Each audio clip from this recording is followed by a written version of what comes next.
Hi, it's me again, and this is the Hard Folk.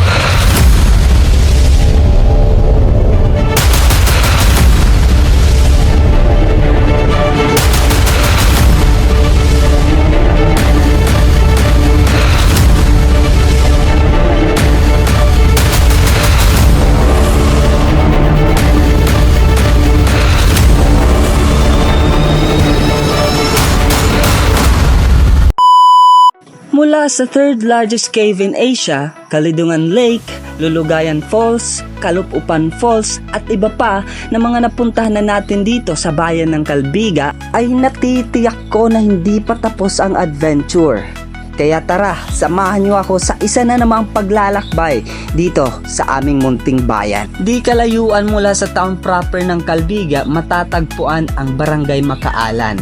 Ito ang magsisilbing starting point natin sa adventure na ito. Paalala lang, isa po itong hiking kasi kabundukan ng ating susuungin.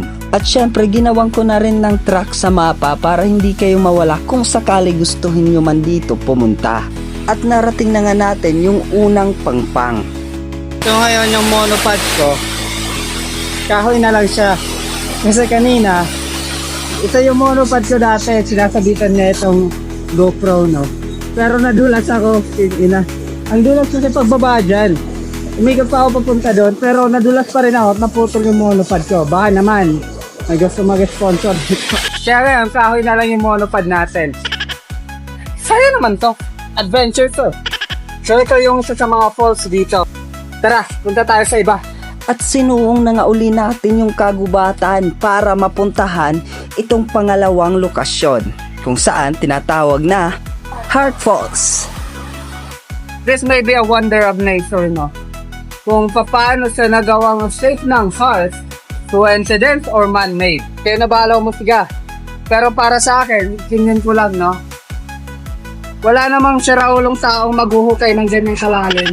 Medyo may kalaliman din siya, mga hanggang bewang or less ng bewang. Pero it's enough mauupo ka dito sa ilalim, ganito yung magsigitsura mo hanggang leeg. Nakaupo ka niyan. Tapos doon sa taas is yung tubig. This is a perfect place for recreation and be one with nature. Pero suggest ko, make sure na magdala kayo ng any mosquito repellent. So let's go and check out the other falls kasi madaming lamok na dito. Sa pagpapatuloy ng ating paglalakbay ay nakita ko itong si Manong na nangunguha ng kahoy. Napansin ko rin na sobrang dumi na ng tubig at tinanong ko kung bakit.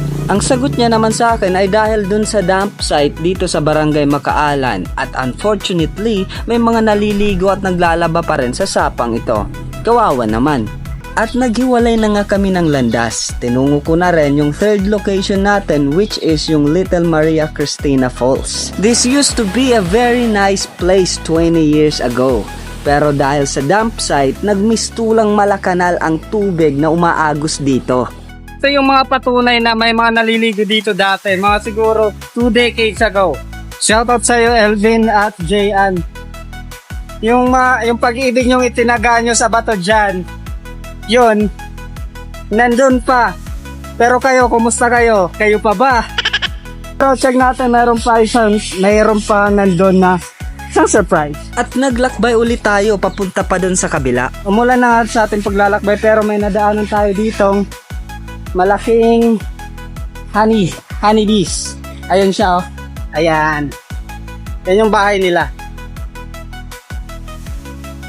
Don't worry, hindi yan nangangagat. Hindi yan nangangagat, nandito lang ako. Nagliliparan niya sila yan, no? Woo! Huwag niyong kukunin tong honeybees na to, ha, sa akin yan. Babalikan ko yan. At dahil hindi naman tayo prepared para kumuha ng beehive ngayon, ay dumiretso pa tayo sa next location. Since wala pa naman nagpapangalan ng mga falls na to, tatawagin ko tong Mayagen Falls. Ganon. Sa akin to, ha. At dahil madulas, tawagin natin tong Mayagen Slide. Hold tight kasi ito yung Mayagen Slide.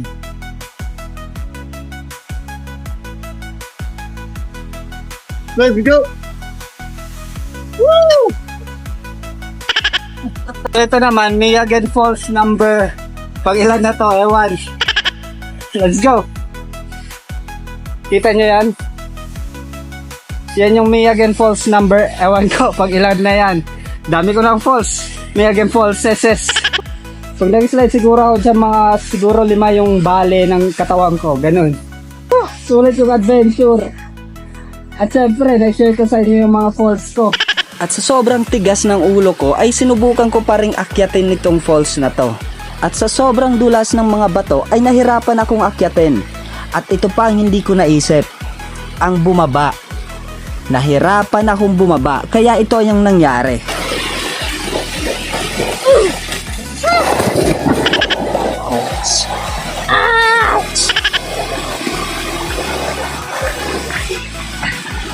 Sabi ko na nga ba, mga 5 yung bale. Buti na lang, hindi na balian.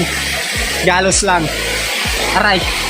Ilan lang to sa mga dapat natin yung ika-proud bilang isang Kalbigano na meron tayong mga hidden natural treasures dito sa ating bayan. Na dapat natin ipasikat at ipakita sa buong mundo na mayaman tayo sa natural resources at mga tourist spots. Maraming salamat sa lahat ng mga nakafollow at walang sawang nagsusuporta sa ginagawa kong ito. Mabuhay kayo! So that's it for today and see you on our next video. Bye!